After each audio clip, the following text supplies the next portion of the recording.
Deep fried foods are not inherently bad for you. What is bad is the fats that are being used to deep fry the food and then the method that went along with it. And so that's why in this video, we're gonna talk about the best fats for deep frying your favorite food. But before we get started, I'm Dr. Nick Zarowski. And if you haven't done so yet, and you've been struggling with your health and you wanna take control of it naturally, go ahead and join me in Health Club.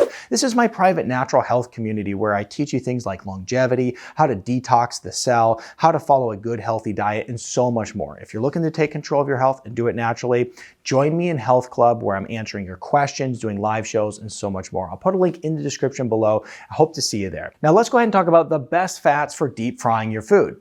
Now this is an important topic because inherently we've always been told deep fried foods are bad for our health. We should never eat them. The truth is that it's usually the fats that are being utilized that's ruining the food itself. And when we look at your traditional restaurant, what you're going to find is that they're using very inexpensive seed oils that they're heating up again and again for many weeks in order to actually fry your food. And there's so much wrong with that. The oil's not good. The methods in the way that they're utilizing the oil, heating it up for weeks and weeks on end, there's a lot of problems there. But what we can do is we can actually make deep fried food in our home and it can be so much healthier for us.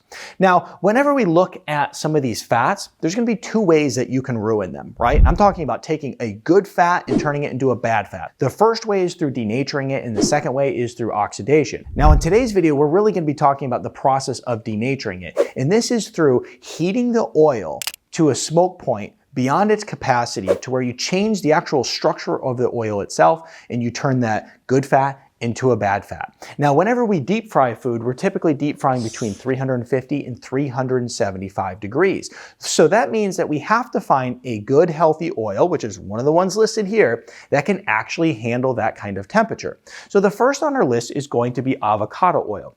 Avocado oil can handle a smoke point, meaning that it can be heated up to this temperature without ruining it of 500 degrees. So avocado oil will take a lot of heat, really good for deep frying. The next is coconut oil, and coconut oil can take up to 450 degrees. These are going to be the most ideal fats for deep frying because of the temperature they can handle.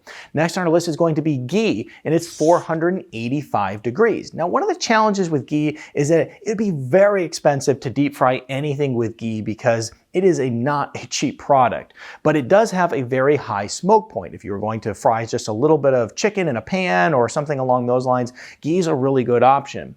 Beef tallow is next on our list of 420 degrees. And what's really interesting about beef tallow is that McDonald's, the franchise, they used to fry all of their French fries in beef tallow. And then they were told, hey, we actually can use these seed oils, which are far less expensive, and fry in those instead. And you know what? We'll put some chemicals in there, we'll make it taste better, and everybody will love it. And that's what they did. But originally, they always fried in the beef tallow. Next on our list is olive oil. And we got extra virgin and refined, which have two different smoke points. Extra virgin is at 420 and refined is at 468 degrees. So we're starting to really just drop down that temperature scale all the way to butter, which is at 350. Now, a lot of people like to fry in butter. Simply, like I said, putting some chicken or an egg or something like that in a pan, frying it up. One of the challenges with that is that you're often going to hit that smoke point and denature that butter.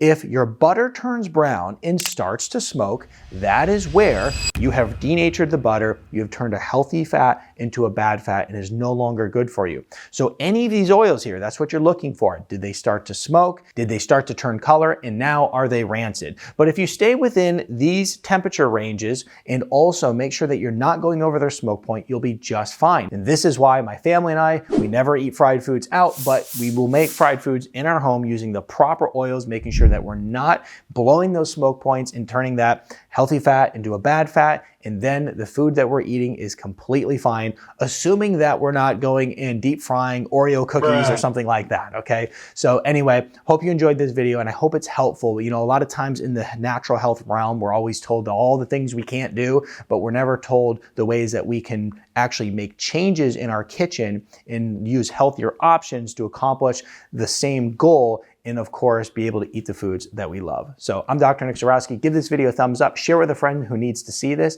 If you enjoyed this video, you'll love this one next.